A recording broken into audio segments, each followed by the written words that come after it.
A woman in pain is a lonely woman. I'll tell you that much. Like a woman who is sick, a woman who is struggling, especially a queer woman, it's a lonely journey, right? It feels like you have to make a lot of the proactive effort to reach out, to establish. You're doing a lot of labor in addition to being sick, in addition to being in pain. So it feels cathartic to talk about how exhausting it is and just sitting with that emotion, because a lot of the times we're not going to girl boss ourselves through this because it sucks. It is hard. We live in this capitalistic society where insurance companies are leeching off of you, and accessing basic care feels like a difficult task.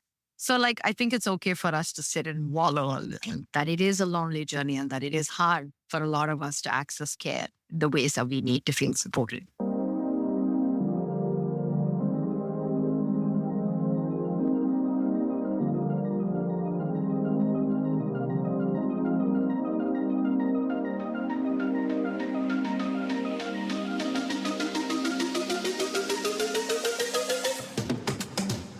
Hello, everyone. My name is Stephen Wakabayashi, and you're listening to Yellow Glitter, perspectives from queer Asian creatives, changemakers, and entrepreneurs making an impact.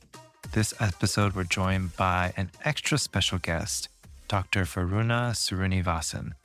Dr. Varuna Srinivasan, pronouns she, they, is a physician and public health expert from Johns Hopkins who's revolutionizing healthcare access for underserved communities. As CEO of Fluid Health, she's breaking new ground in treating chronic pelvic pain through specialized therapy.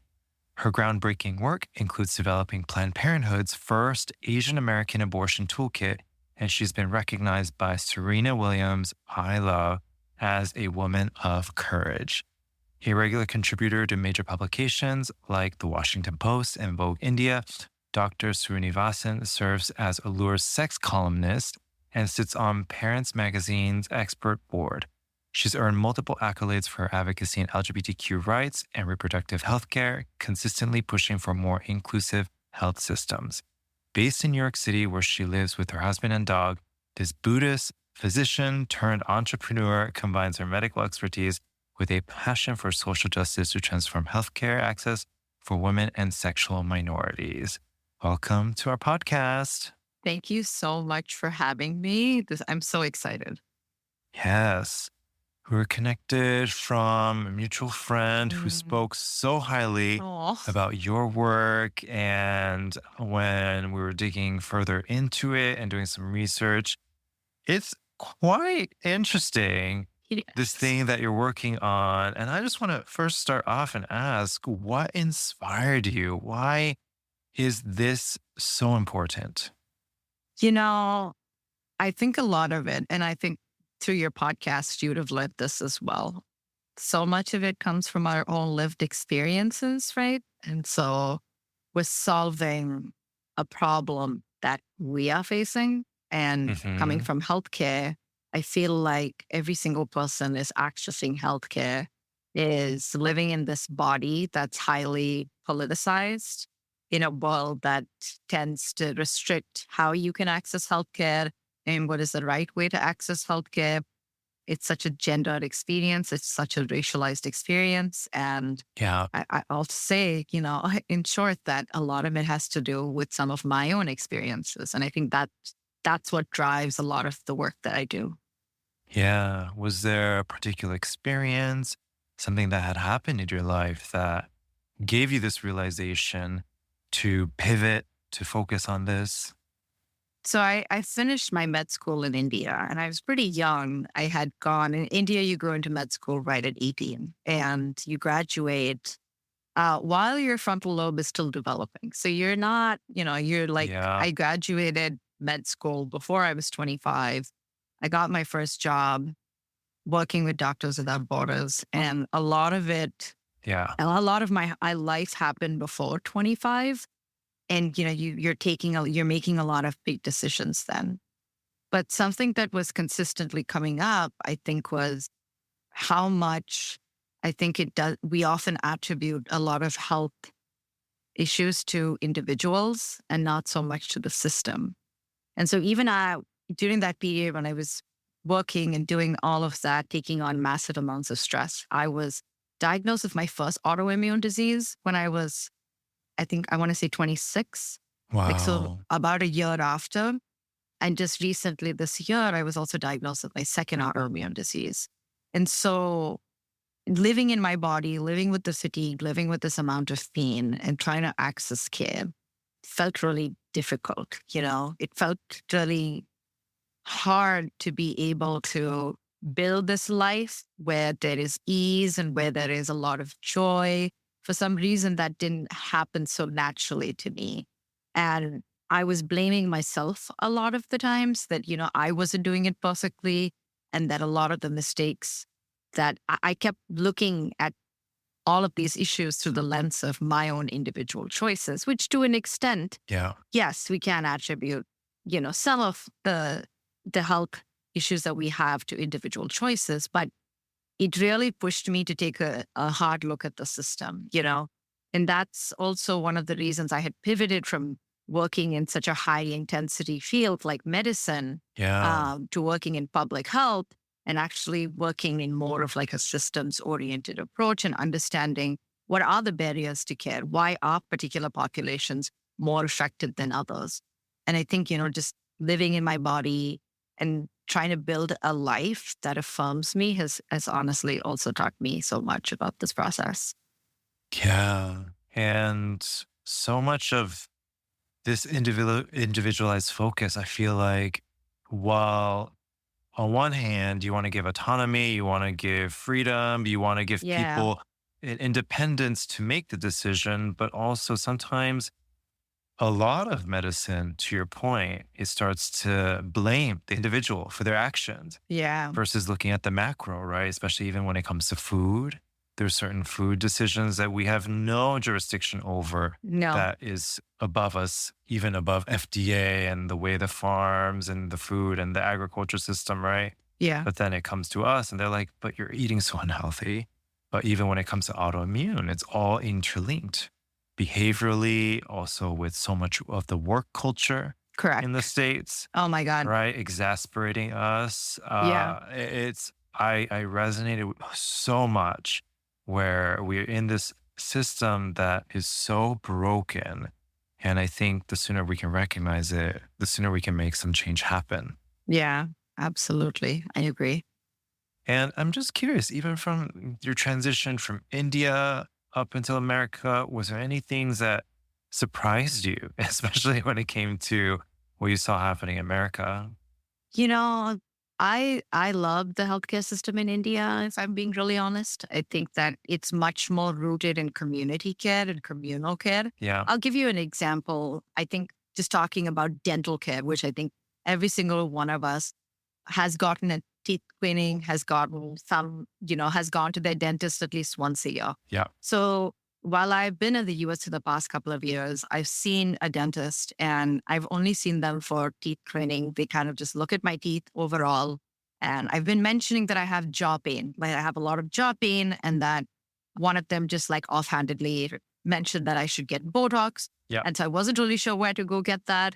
And so then I went to a plastic surgeon, I got the Botox, and I went back to the dentist and I was like, the pain is still there. They're like, yeah, just get a night guard. And I'm like, how much does it cost? And they said $800. And I was like, that's freaking crazy. I'm not going to pay $800 for a night For some guard. plastic tray. I know. Yeah. And they seemed Literally. so resistant to me just buying it from CVS too. They were like, no, we need to model it to your teeth. So I went to India recently and I texted my friend and I said, hey, do you know a good dentist in Mumbai? I really want to go and see a really good dentist. Yeah. She's like, yeah, my friend has like a family clinic. You can go and check them out.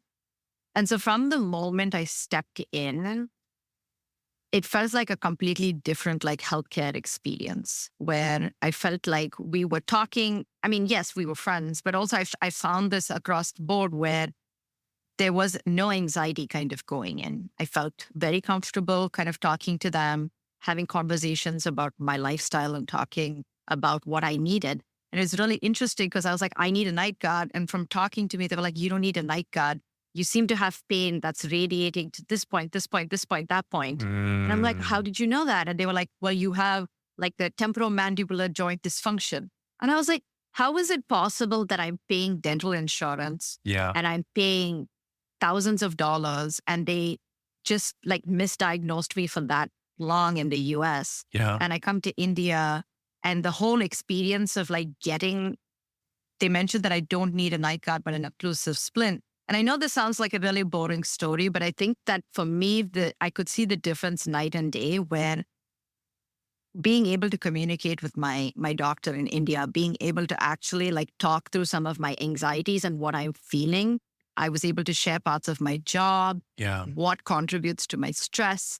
Turns out because of the anxiety and stress I've been experiencing, I clench my muscles so much Yeah. that the night guard wasn't going to do anything for me. But none of the dentists in the US asked me those questions. I think that's the difference, right? Is like, that's why I'm so obsessed with this word like biopsychosocial framework or approach, which is Yeah. really looking at like what is a person's lifestyle, like who are they, and then looking at the disease through that lens, right, and helping them achieve a solution. Mm. I unfortunately think that the US is very litigious. It's a very litigious society, and so they're really afraid to connect with their patients to provide emotional care and support because providers here are really burnt out and aren't able to afford that to their patients. Versus in India, I see like there's this approach that's a lot more communal and they feel more emotionally connected Yeah. and it feels more collaborative, I feel, in my experience. Yeah. I feel the same. Also in Japan, Taiwan, where my families are, socialized medicine across the board. And Yeah. these doctors aren't so niche specific to Yeah. only service this need, Yeah. but work in community, work in tandem with each other. And because it's more socialized, not afraid to hand patients off, work together. Right. And it is a whole another a matrix. And I'm just curious around this biopsychosocial. Could you expand a little bit more about that? Where did you learn about this? What is it exactly? And why is it important as a part? So I will tell you what I know, but a biopsychosocial model is pretty much in the name. It is an important part of healthcare where it combines the biological, psychological, and social factors that an individual is experiencing and uses that to treat whatever it is that they're going through.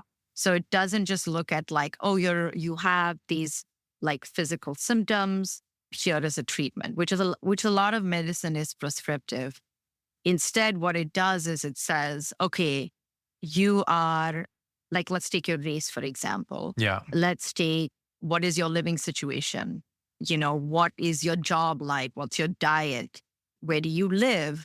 I feel like it takes more of like a holistic approach towards treating the condition. And I feel like this is something that shout out to my rheumatologist. He is a Greek man.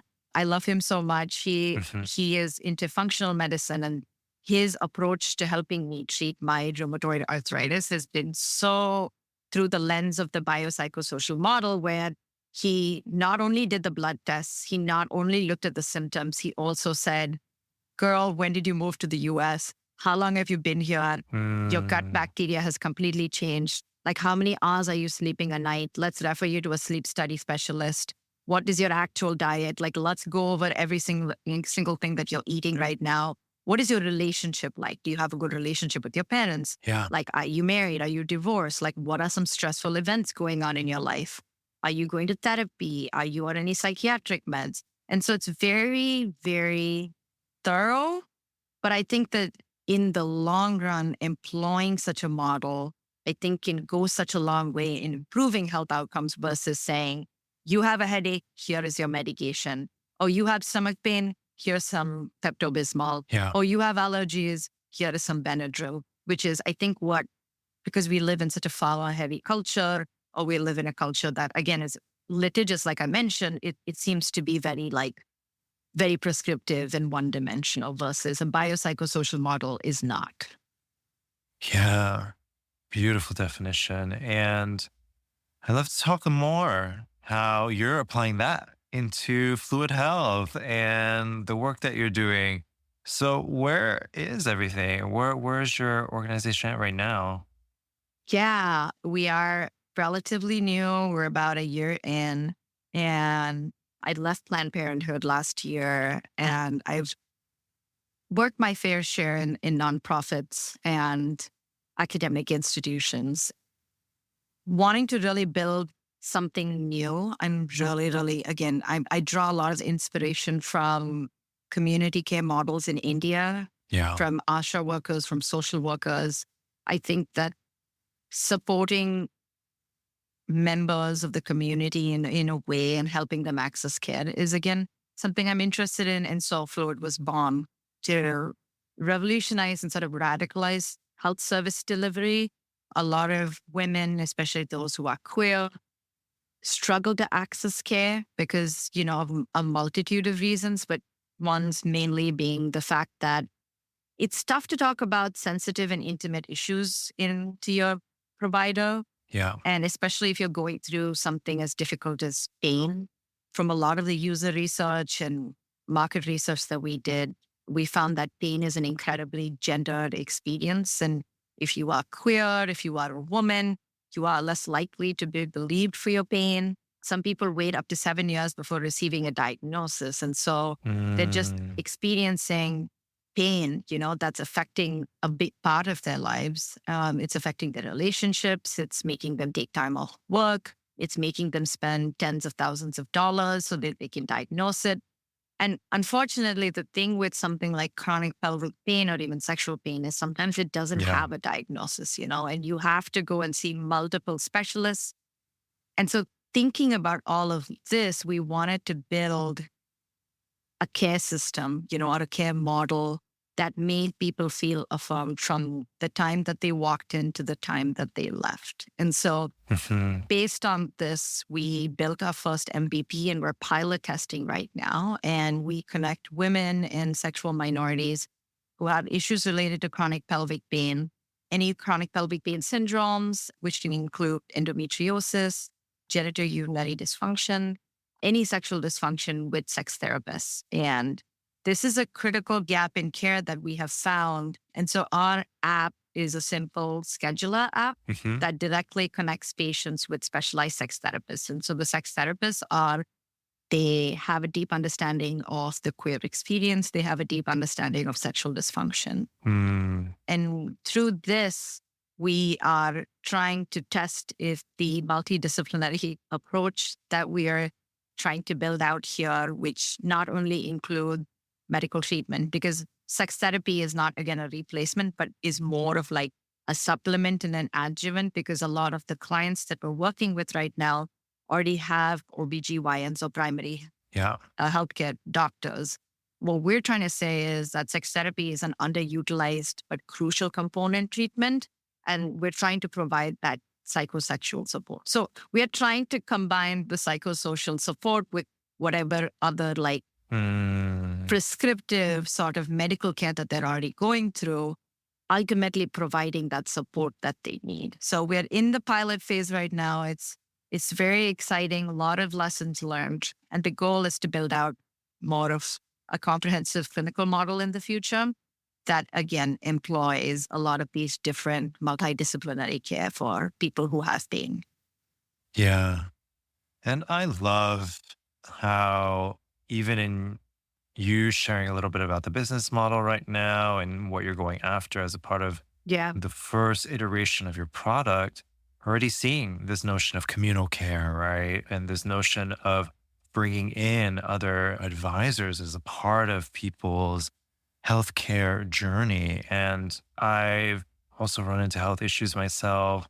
And I can't tell you when I really expanded my mindset away from a singular doctor that makes maybe all the decisions at that point to having a plethora. And at one point, I had a nutritionist, also with a holistic acupuncturist wellness, Eastern philosophy Yes. based medicine, Yeah. plus with the Western doctors.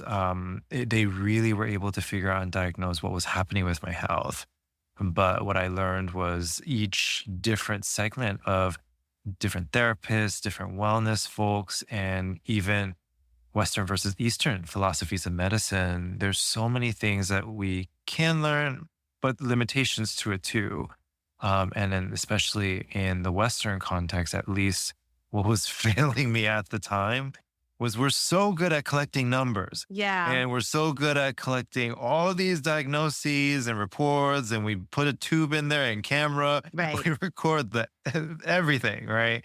But sometimes if there isn't a number associated, or if there isn't anything more holistic that we're thinking about, Yeah. we don't even have a solution to it, and that's why, especially with more less research diseases, rare diseases, I think are often misdiagnosed. But even to your point, right, with especially pelvic pain, sexual pain and sexual trauma, especially for Yeah. minority communities that are largely under researched, Correct. underserved, Yeah. I can't help but to imagine, of course, it is the way it is, and we're not meeting where people are at because this is exactly right where the numbers dictate or the lack thereof, right? Yeah. And it's clear, like even from the first client that we've connected with the sex therapist, that the feedback that we received was that they felt incredibly supported. Hmm. And they said that it felt like the momentum helped them to keep going. And it's almost like a friend who's holding your hand and telling you like this sucks, like let's figure it out together. I think that's kind of the premise of it, right? Yeah. It isn't that you just go online and you make an appointment. It's like what's going on in your life right now, and how can we make an appointment that gets you to a place in your health where you want to be, Hmm. and how can we fit that in with everything else that's going on. And I think especially women and sexual minorities, they lack this kind of social support. Yeah. They lack a space that affirms everything it is that they need, right? Because it's so easy to put it in the back of our mind. Like I think all of us, especially, as minorities, we're so used to saying, it's okay, I'll do it later.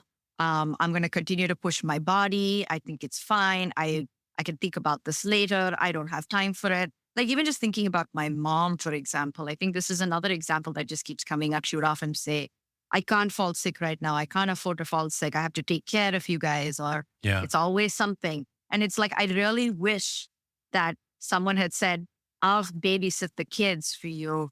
Go to the doctor right now. Or like, let's help you figure it out. But Hmm. we are in this culture where women are alone, we're misunderstood. And if you add on the layers of being queer, of, the racial experience, Yeah. it's even more isolating, where accessing care feels selfish, or being in pain becomes normal.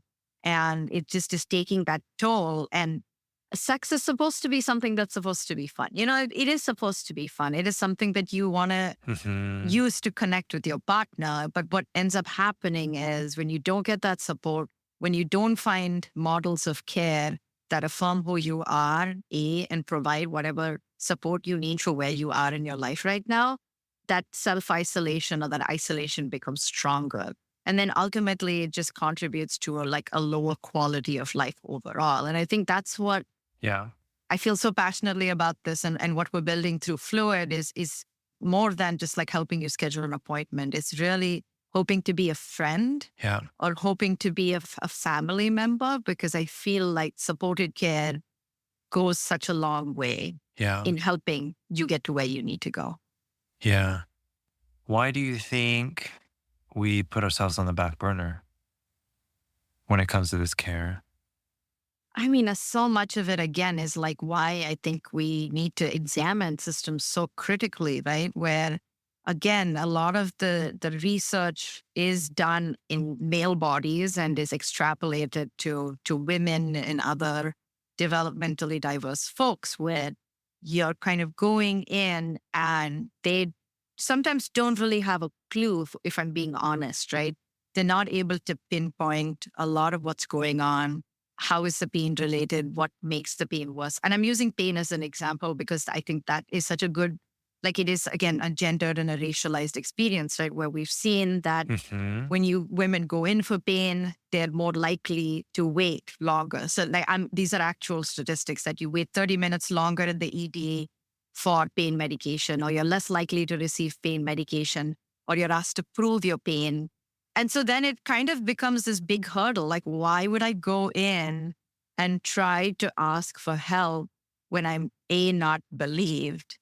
And so I think a lot of it, again, has to do with the system and the fact that there's only a one dimensional way of approaching Mhm. healthcare, and that's through the lens of white, cis male bodies, right? And so it doesn't leave a lot of room to understand diverse experiences.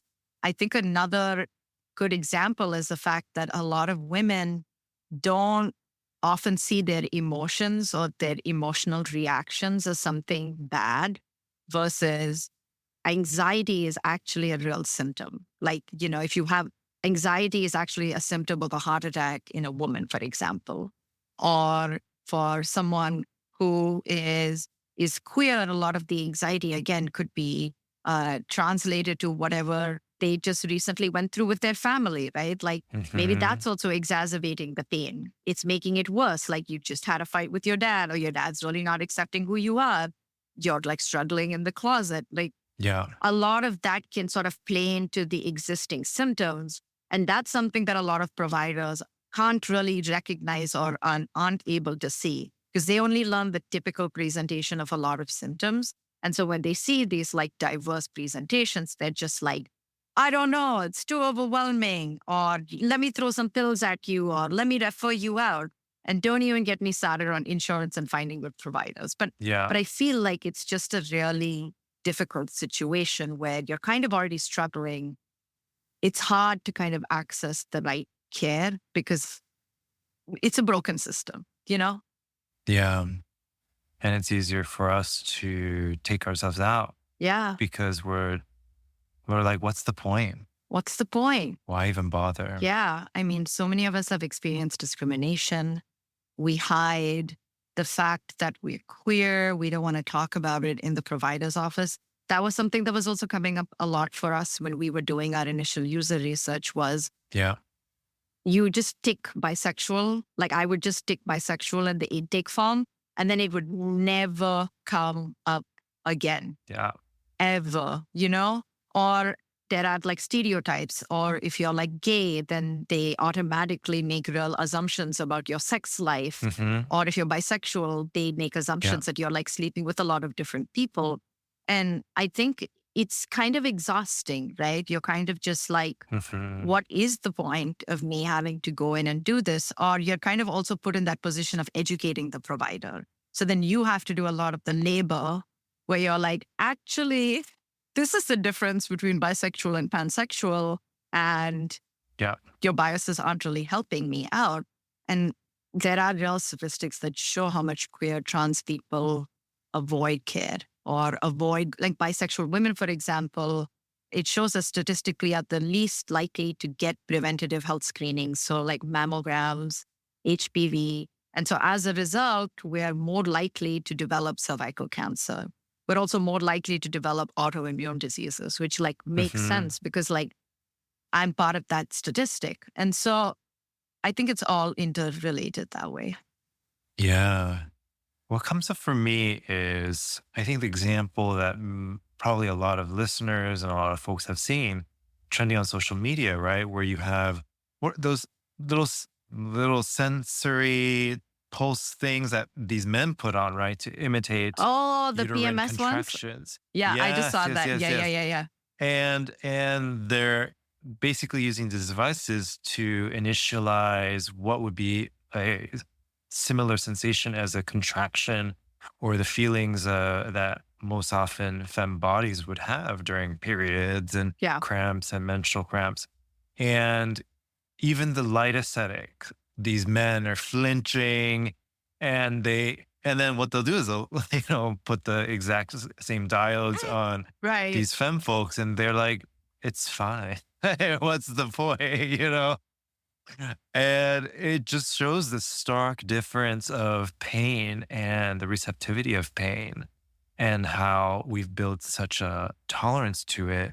And I think for myself, it was, I had chronic lifelong digestive issues that at one point in my life, it was just majorly exasperated to a point where I had to go into the hospital.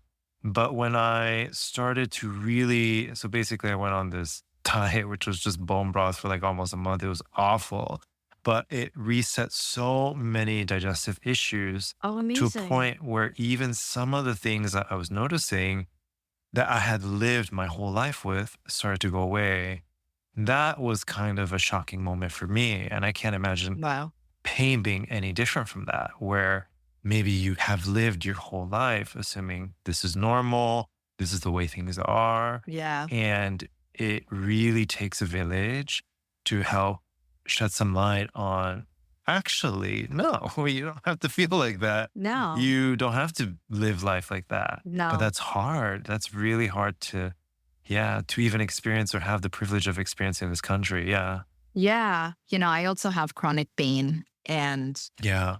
I have seen how I've started to notice that the pain that I have in my joints and from my muscles comes more from being anxious and stressed. And women, and especially queer folks, I feel, Mm, specifically talking to women, for us, it's a lot of the mind body connection is very real. And, if you're feeling any type of way mentally or emotionally, it really shows up in the body. yeah. And we do have the tendency to catastrophize our pain and to feel the pain a lot more deeply. And I started noticing that anytime I was stressed out, I would clench my jaw. And so I would get very bad jaw pain. Yeah. I would clench my muscles in my hip. And so then I would have a lot of hip pain. And then I felt like my shoulder was really hurting. And it was really interesting. My husband is a physician. He'd just be like, "Did you take your naproxen today?" And I was like, Yeah. "I will. It doesn't help. But what I really need right now is to sit in a dark room in some warm water, and I need to listen to some soothing music. And if anyone's giving me drama today, delete, block. I can't talk Yeah. to you right now." And that's the energy kind of going into 2025, because I've started to realize, women are so in tune to stress. I mean, chronic stress is something that like affects us so much more easily because Yeah. biologically, different people are wired to experience stress. And I feel like, especially if you're queer, minority stress is a real thing. And then you also have like racial stress Yeah. from however you're living in this country. And then on top of that, you're like dealing with all other types of stress. And it's just a lot on the body, and like not regular, but any type of like pain that you're experiencing can feel 10 times worse Yeah. because of all of those like added intersectional layers. And I feel like the ways in which I have experienced pain has completely changed how I live my life and how I want to live my life. Yeah. And it's hard because a lot of the work I've been doing myself, and I'll be honest, a big thing that I noticed is how lonely this journey is. Like I have a loving family and I have a loving husband and I have a really loving community, but a woman in pain is a lonely woman. I'll tell you that much. Mm, Like a woman who is sick, a woman who is struggling, especially a queer woman, it's a lonely journey, right? It feels like you have to make a lot of the proactive effort to reach out, to establish. You're doing a lot of mm, labor in addition to being sick, in addition to being in pain. So it feels cathartic to talk about how exhausting it is and just sitting with that emotion, because a lot of the times yeah. we're not going to girl boss ourselves through this because it sucks. It is hard. We live in this capitalistic society where insurance companies are leeching off of you, and Yeah. accessing basic care feels like a difficult task. So like, I think it's okay for us to sit and wallow a little, that it is a lonely journey and that it is hard Yeah. for a lot of us to access care the ways that we need to feel supported. I feel that getting goosebumps. I think, especially in the work that you're doing on the writing side, Yeah. writing as allures, sex columnists, people are feeling hurt. But for those not familiar with it, what does a allures sex columnist write about? I actually write about a lot of different things. So it depends month to month. My editor comes up with a list of topics that are well read. And I also kind of like crowdsource for my community as well, because I'm pretty active on Instagram. Hmm. And it kind of ranges. So it can range. So they're all related to sexual health. And so there was a topic that I wrote on vaginismus. And so people experiencing vaginismus, which again is like pain, sexual pain, to I interviewed sex workers and intimacy labor, to really writing about fun things like swingers cruises, where there are now cruises for So, everything. And if you want to yeah. swing, you can go on a cruise. And so there's like a real variety of, and then I interviewed like a dominatrix once. And so Mm. it's very interesting. I think through each of these articles, I interview a lot of different people to get their take on how they venture into some of these fields or sort of getting the human experience of what it's like to live. Again, I think like vaginismus just comes up because I wrote that article a couple of months ago, but to experiencing vaginismus and what they do, to like wanting to open up your relationship to being in a threesome or like going to a sex club. And so it's very diverse. It's very much about like, it's very sex positive. It's very, very much about, yeah, centering the human experience in sex. Yes. AKA, you're the queer brown Carrie Bradshaw, basically. Yeah. Yeah. And so I know we were joking about this the last time, but there's no way homegirl was living in Manhattan brownstone alone Yes. writing a column. It's not possible. It's not possible. Do you know how many columns you have to be busted out? I know. I honestly, no wonder he married rich. I just She thought, had AI. yeah, I see. Yeah. Uh, Yeah. and I'm just curious, was there a story or something you've written previously that had a big impact on you? I think the recent story I wrote on sex workers, I explored the concept of intimacy labor, Mm, which I think a lot of people don't understand. And intimacy labor is one of the many types of labor that women do, where even if you think about this, like a lot of like erotic labor and intimacy labor is a very gendered job where it's usually taken on by women. And so it's the act of establishing human connection. So think massage parlors, mm, pedicures, manicures, waxing, for example, is a type of like intimate labor. And so even in thinking about erotic and other types is, dressing up and trying to look sexy for your partner.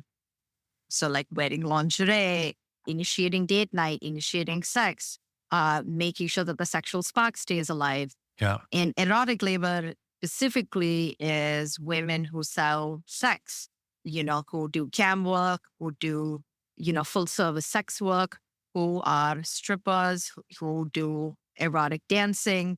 It serves an industry, right? But it was really interesting when I was talking to a lot of the sex workers, how much the work that they do, that there is such a big market for it. Like there are men out there are people out there that are patronizing these services, but how little right they have in terms of like legal protections. And, Mhm. they don't get health insurance or, they don't get a lot of like legal assistance. There's no sort of childcare, Have access to small business services. small business Mhm. services, because that's exactly what I wrote about in my article when I said none of you would last running an OnlyFans account or running, a sex work business, because that's a business. But we in the society have deemed certain types of labor as better than other types of labor. But it's Mhm. interesting. And so I brought in more of a historical aspect where I talked about how during the Civil War, the economy did really, really well because of sex workers. Because Really? all of these Wow. men came from small towns to these big cities.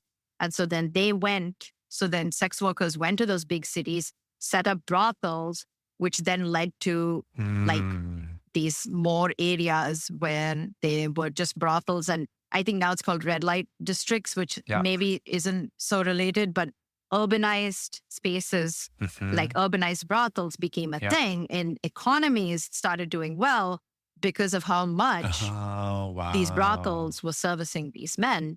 But we don't want to talk about that, right? We want to only stigmatize it and continue to stigmatize it. So I would say that that really had an impact on me in rethinking the labor and how it kind of like plays in. And the people who are truly like contributing to this economy are the ones that are often the most marginalized.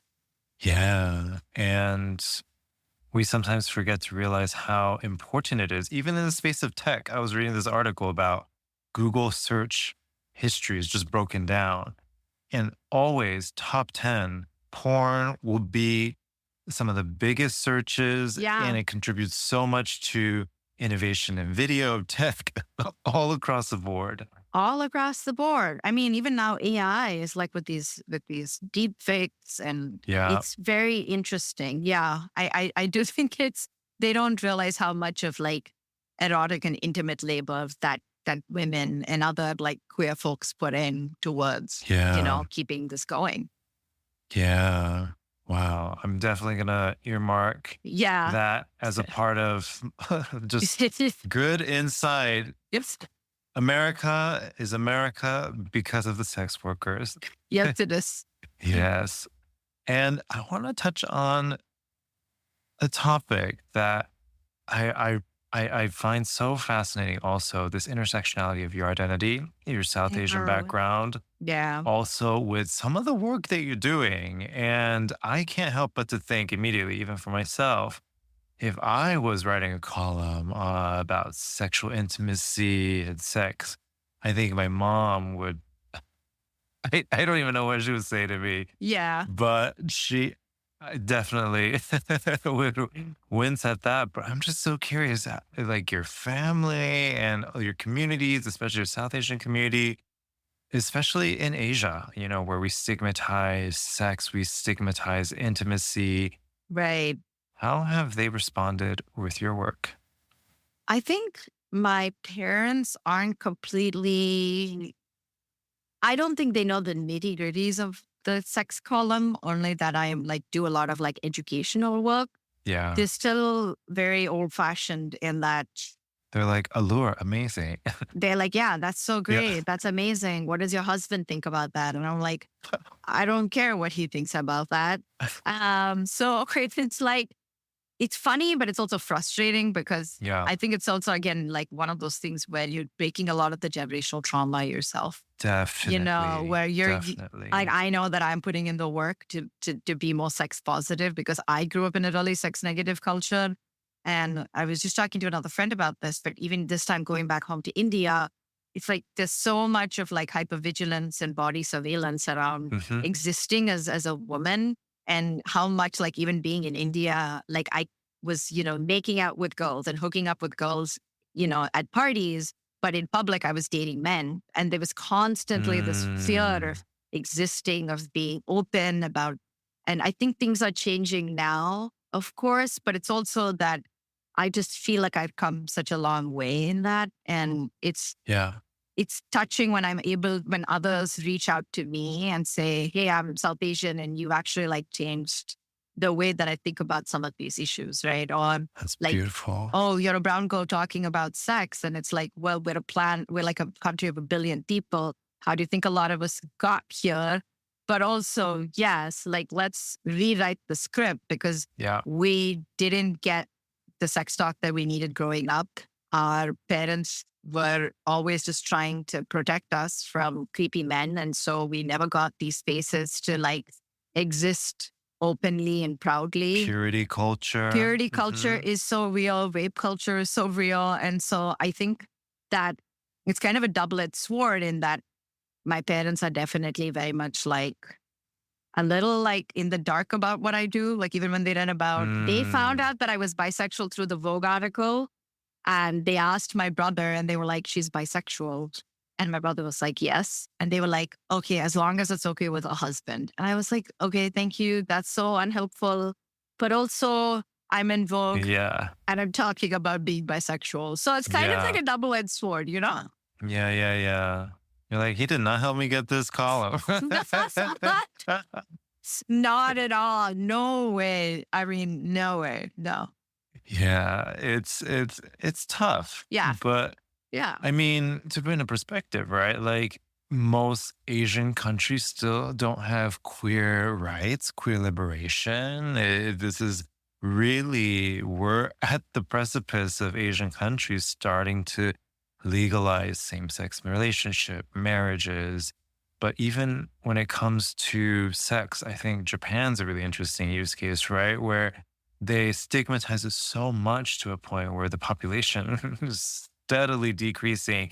And now they do these weird campaigns to encourage people to have sex. And Interesting. Oh, I and have to look at that. yeah, yeah, yeah.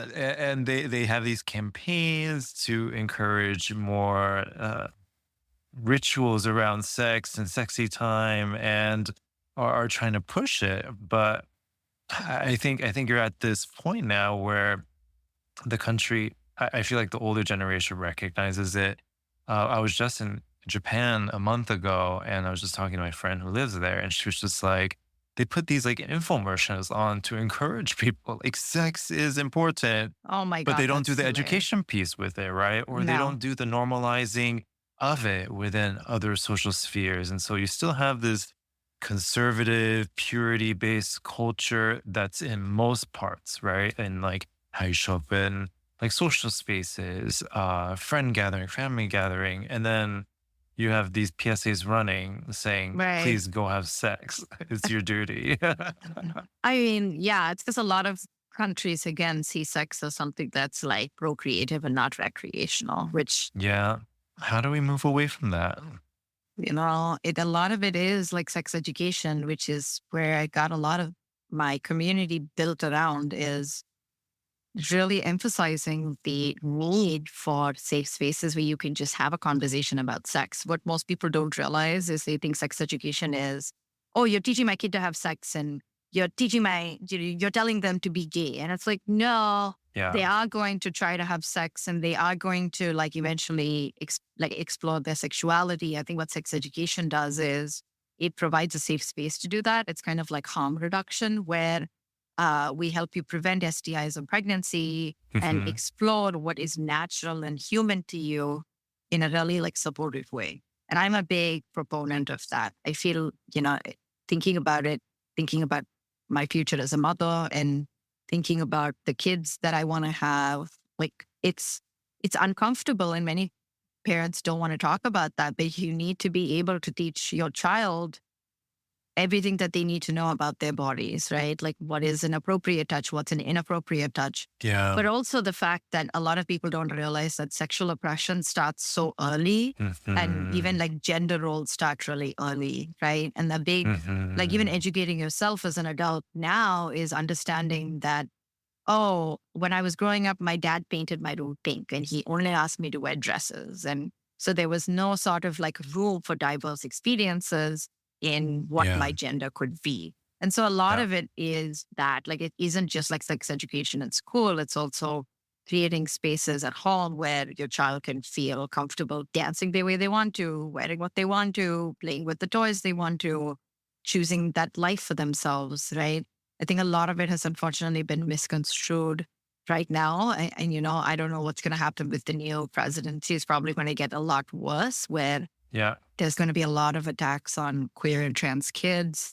But, I think that we as community members should come together and a lot of it is Yeah. creating those safe spaces for ourselves to be seen. Because I feel like that's what I got, when I moved here from India at like 27, I came out and I kept thinking that was so late, but it really took like a couple of queer friends who just created that space for me to feel, to Yeah. sit with that, to sit with those feelings, to sit with the idea that, I came with this idea that, oh, I can't be bisexual because I'm married to a man, or I am definitely a girl, or like my pronouns are definitely she, her.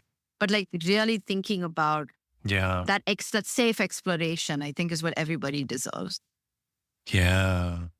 Two things come up for me. One, I think recognizing the privilege that we have to even talk about this I think sometimes we forget that there are places in the world where right? It's not even this is not possible. even only stigmatized, but criminalized, right? Yeah. And so sometimes in sitting with gratitude, I find that I want to actively do more work towards creating space and talking about it Yeah. because you also, with what's coming up in just our politics, who knows what's going to happen, right? And then the other part is there's this adage I learned a while back where they talk about there is really no parts of this world that's ungendered, right? Where gender roles do not truly exist. Yeah. And so their point being, we have to actively create spaces against what is norm, what is normalized. And so while it might look like, well, gender is not a thing, I don't see gender, and I'm not going to talk about or do anything about it, that we actually have to actively create ungendered spaces, or Correct. we have to actively create Yeah. unstigmatized spaces for sexual identities. Otherwise, normal is actually uplifting what exists in society around us. And it's typically gender is hyper sexualized in a very heteronormative fashion, right? Correct. And is also Yeah. racialized, uplifting Yeah. white identities and experiences, right? Yeah. Exactly. Yeah. All of that. And I love what you said that we have to actively create ungendered experiences. And that's what a lot of people don't realize is that there is like this middle ground where, right off the bat, I mean, even with kids or with anybody else, is like even with yourself, is like, don't take it to either extreme. It's just like create a space that, where you kind of set the rules. Like it can be what you want it to be Yeah. as long as that affirms who you are. Yeah. Yeah. And as a part of just like your vision for the future and where you hope we go, Yeah. what does that look like for you? So a lot of what I envision for the future and, based on how things have been going so far, I think a lot of us need a big break. It's just that I'm literally thinking, I think that we have been in a collective trauma response since the pandemic. Yeah. And a lot of us just need time to process and to heal. And I feel like, especially for me, a lot of what I'm thinking about is how much I want to realize much more on my community. And I think a lot of like, moving forward, I hope people are able to do that because, we are all kind of like collectively struggling to exist. And, there's trauma after trauma after trauma happening. And I Yeah. think 2024 has kind of highlighted the need for us to break out of what was and, one dimensional ways of living and approaching solutions, approaching problems and, coming up with solutions to them. But I hope that moving forward, a lot of us are able to rely on community, are able to reach out and be vulnerable. I feel even for me, I tell Mm, myself that so much that I am very obsessed with the queer experience, finding chosen family, relying on community care, relying on, yeah. creating your own support systems. I feel like a lot of us could learn from that, in the general public. I've noticed how individualistic the US is. Yeah. And in going back to India, I find myself deeply craving that community and struggling to kind of establish that. And it might feel difficult to kind of embrace that. But I feel like in embracing a lot of my Indianness or embracing my queerness, I feel like it makes me feel more vulnerable in a society that makes you feel like being individualistic and being alone and figuring out yourself as a strength. That's not a strength. That's a cry for help. And so Mm, I hope that we are able to be more vulnerable with each other and seek out help and accept help because I know that's hard too. I feel So that. that's really truly what I wish for everybody. Oh, I feel that. I feel that. Right. Especially in our Asian communities, I feel like asking and receiving and being open to help, It's hard. that's a tough one.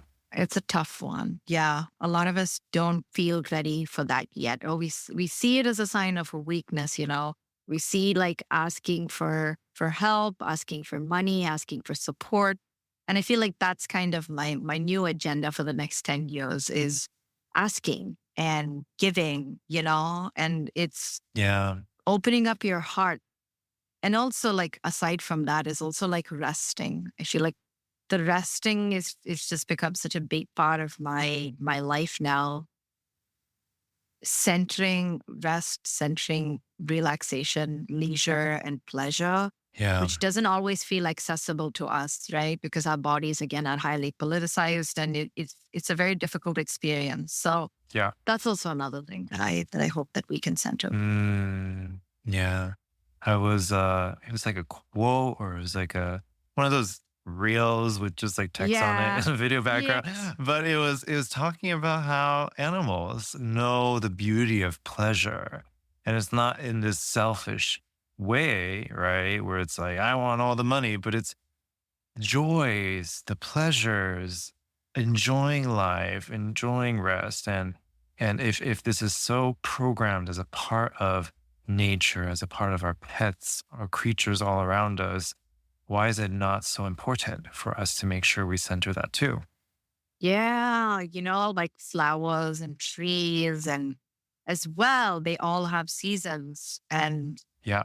I hope for a lot of us that we can realize that we have seasons too. I mean, it's hard because you're like in this high output culture where you're like, Yeah. I have to keep producing, I have to keep producing. And one of the things I've learned to embrace this year, which sad to say that only came as a result of my autoimmune disease, was realizing that I need to cut back on a lot of things, is Yeah. also actually realizing that other people ideas and thoughts of me are not my business, but also that I deserve to like rest and not Yeah. create right now. And it's okay if people Yeah. forget about me for some time. Like, I can go out of the public eye and I can rest and I can move as slow as I want to.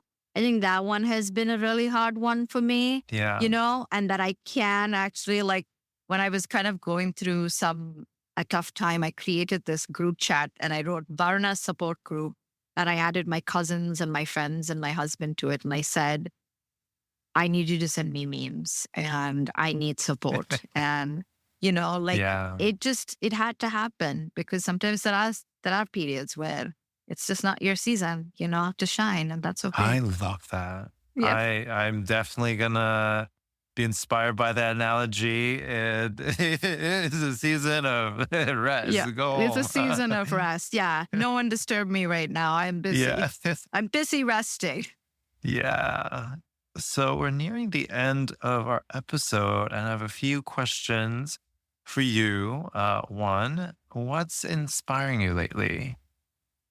A lot of global instrumental music. Hmm. The other day, I just sat down and I listened to music without looking at anything. I just sat down and I listened to it. So I found that to be really like inspiring to me. I also really like people watching. I feel like being in spaces where I can watch people kind of living. And I think New York is such an excellent place for this, where Oh, it's amazing. it's amazing, like, I always watch those Instagram videos that says romanticize your life, and I never understood it. I was just walking down the street in Bed-Stuy after I watched a movie with my friend, and I felt like I was in a rom-com because I was just like walking, it was misting. So Carrie Bradshaw, I yeah. was so Carrie Bradshaw, and I was just like, wow, life is amazing. And so, like, I'm learning to be more present. So I definitely think like taking in my surroundings and walking more, and not listening to music or Yeah. doing anything else. I think that's definitely bringing me a lot of joy and inspiration. I love that.